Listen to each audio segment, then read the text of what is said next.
बोली गंगा मैया की जय। ओम गंगेशमने चैव गोदावरी सरस्वती नर्मदे सिंधु कावेरी जलेष्वस्मिन् सन्निध्यं कुरु। नमामि गंगे हर हर गंगे। प्रिय भक्तजनों, आज की वीडियो में माघ महात्म्य के प्रथम अध्याय की कथा का श्रवण करेंगे। माघ का महीना स्नान दान पुण्य के लिए बहुत ही पवित्र महीना होता है। पार्वती और परमेश्वर का स्मरण करके गणपति गजानन महाराज को प्रणाम करें और शंकर भगवान का पूजन करें, श्री विष्णु भगवान का स्मरण करें, सभी पंचदेवों का स्मरण करें और कथा आरंभ करें।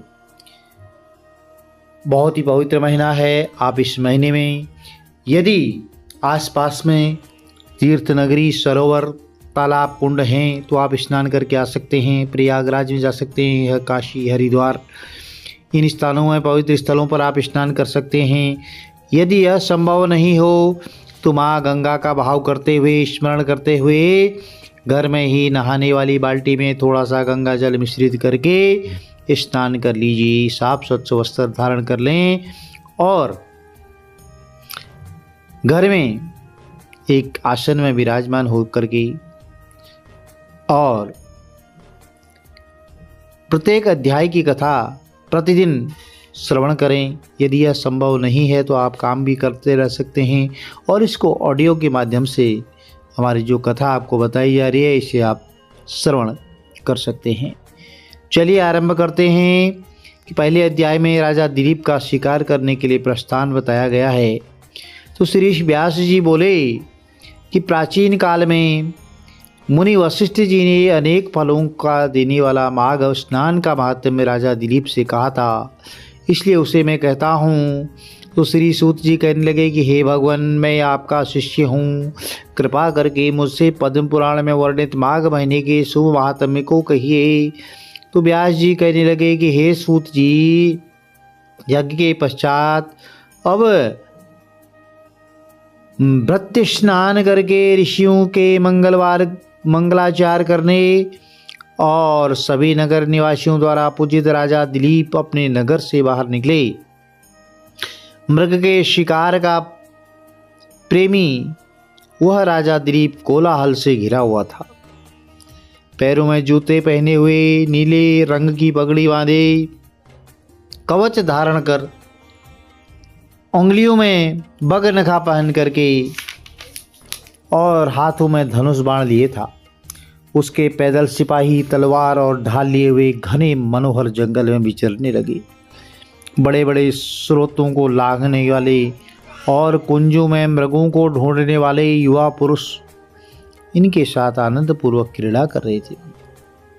मृत्युओं के चिल्लाने पर कि देखो वह मृग भागा जा रहा है, मारो, वह स्वयं दौड़कर उसको मारता था। फिर इधर उधर बगीचे में उड़ते मोरों के झुंड को देखता।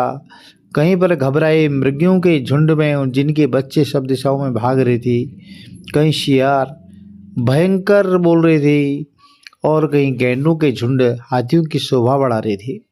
कहीं खोखलों में उल्लू बोल रहे थे तो कहीं कहीं सिंहों के पच्चीने दिखाई दे रहे थे और कहीं पर शार्दूल के नखों से विदीर्ण मृगों के रक्त से भूमि लाल हो रही थी।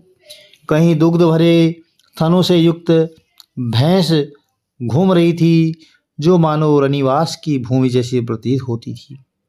कहीं कहीं वृक्षों की घनी छाया थी, कहीं जंगली पुष्प से वन सुगंधित थे, कहीं पर लता ग्रहों पर भौरे गूंज रहे थे और मानो तोरण सा बना रहे हों। कहीं भयावने बिलू से सर्पों की कैचुली और कहीं कहीं बड़े अजगर और उनकी कैचुली बड़ी दिखाई दे रही थी। कहीं दावानल का प्रकाश और कहीं इसकी सुंदर ज्योतिशिला पर दिखाई देती थी। कहीं पर भेड़िया और व्याघ्र के भय से हल्ला सुनाई पड़ता था, कहीं पर कुत्ते खरगोशों पर छोड़े जाते थे। राजागण सरोवरों पर विश्राम करके आगे जाते थे। इस प्रकार व्यादों के शब्दों से तथा राजा के शिकार खेलने और खंजड़ी व मृदंग के बजने के कलरव से भयभीत हुआ एक मृग जंगल से निकला।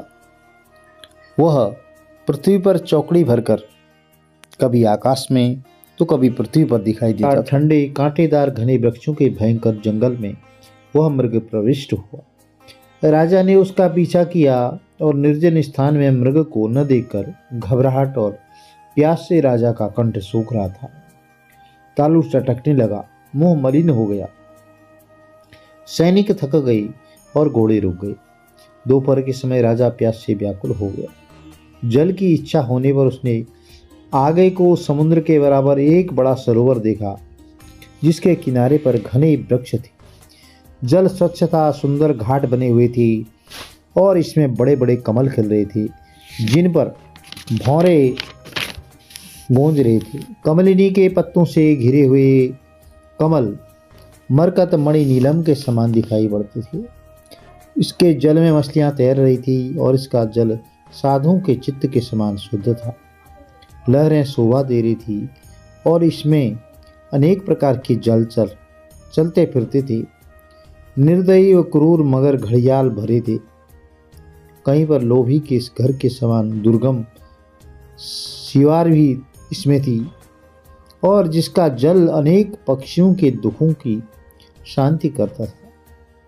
चातक का दुख हरने वाले चंद्रमा की तरह, दातार की तरह दुखी लोगों के दुखों को हरने वाला, अपने सुनहरे जल से हिंसक पशुओं को भी पितरों के समान संतुष्ट करने वाला सरोवर को देख करके राजा की थकान उसी प्रकार दूर हुई जिस प्रकार की बादलों को देखकर पपीहे की हो जाती। वहां पर राजा ने जल पिया और मध्याह्न की संध्या पर अपने सहायकों सहित भोजन करके उस सरोवर के किनारे पर विचित्र कथाओं को कहता हुआ राजा ठहरा।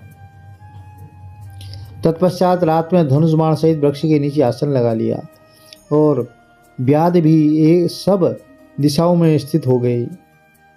उन्होंने वन में जाल फैला दिया। रात्रि के अंत में एक किनारे से वहां सूकरों का झुंड निकला।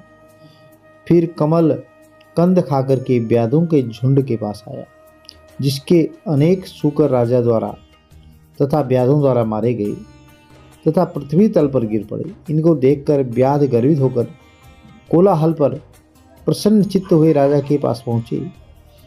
राजा इन योद्धाओं को लेकर के उस सरोवर के किनारे से अपने नगर को चला। मार्ग में एक तपस्वी को देखा तो यह ब्राह्मण बूढ़े, हारित, बेखानस मत के थे।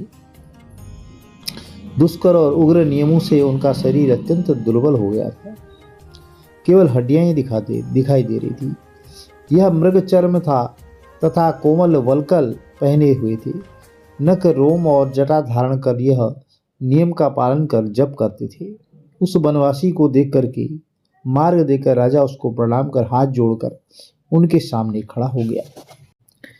तब उस तपस्वी ने अलंकारों से यह राजा है पहचान कर परोपकार की इच्छा से इसको कल्याणकारी वचन कही। तो हे राजन, इस माघ मास के पुण्य काल में प्रातःकाल इस सरोवर का स्नान छोड़कर क्यों जाते हो? ऐसा सुनकर कि